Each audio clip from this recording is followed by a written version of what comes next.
Praise the Lord. Hallelujah. ప్రియ సహోదరి, సహోదరుడా, మన నిజ జీవితంలో మనం చాలాసార్లు గర్వపడతా ఉంటాం కదా! కొంచెం ఎక్కువగా చదువుకుంటే, చాలా హైయర్ స్టడీస్‌కి మనం వెళ్తే, పీహెచ్‌డీ డిగ్రీ అలా చేస్తే, మనము గర్వంగా ఫీల్ అవుతా ఉంటాం. చూడు నా అంత ఎవరు చదువుకోలేదని. కొన్నిసార్లు ఒక ఉన్నతమైన ఉద్యోగాలు చేస్తుంటే, గవర్నమెంట్ జాబ్ చేస్తా ఉంటే, ఈ ప్రైవేట్‌గా జాబ్ చేసే వాళ్ళని చూసి గర్విస్తూ ఉంటాం. వాళ్ళలాగా నేను లేను, నేను ఉన్నత స్థానంలో ఉన్నాను అనుకుంటా ఉంటాము కదా! కొంచెము స్మార్ట్‌గా ఉంటే, బ్యూటిఫుల్‌గా ఉంటే గర్వంగా ఫీల్ అవుతా ఉంటాము. నా అంత అందంగా ఎవరు లేరు అని కదా!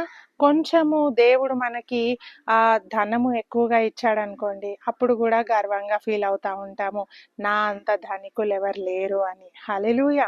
సో ప్రియ సహోదరి, సహోదరుడా, ఎటువంటి గర్వమైనా, ఏ గర్వంతో మనం అతిశయిస్తా ఉన్నామో అదంతా కూడా ఒకరోజు నాశనానికి నడిపిస్తుందండి. ఒకరోజు మనం తగ్గించబడతాము, రిగ్రెట్ అవుతాము. అయ్యో ఎందుకు గర్వించానా, అందుకే నా జీవితం ఇలా అయిందా అని ఒకరోజు ఒక స్థితి వస్తుందంటండి. ఆ రోజు మనం బాధపడతాము. వాక్యం చెప్తా ఉంది, సామెతలు 29:23, గర్వము ఎవని గర్వము వానిని తగ్గించును. హల్లెలూయా. అది దేవుడు ఏదో నీకు చేయాలని కాదు, నీ గర్వమే నిన్ను తగ్గిస్తుందంట. హల్లెలూయా. సో నువ్వు గర్వంగా ప్రవర్తిస్తే ఒకరోజు నువ్వు తగ్గించబడతావు, హెచ్చింపబడవు.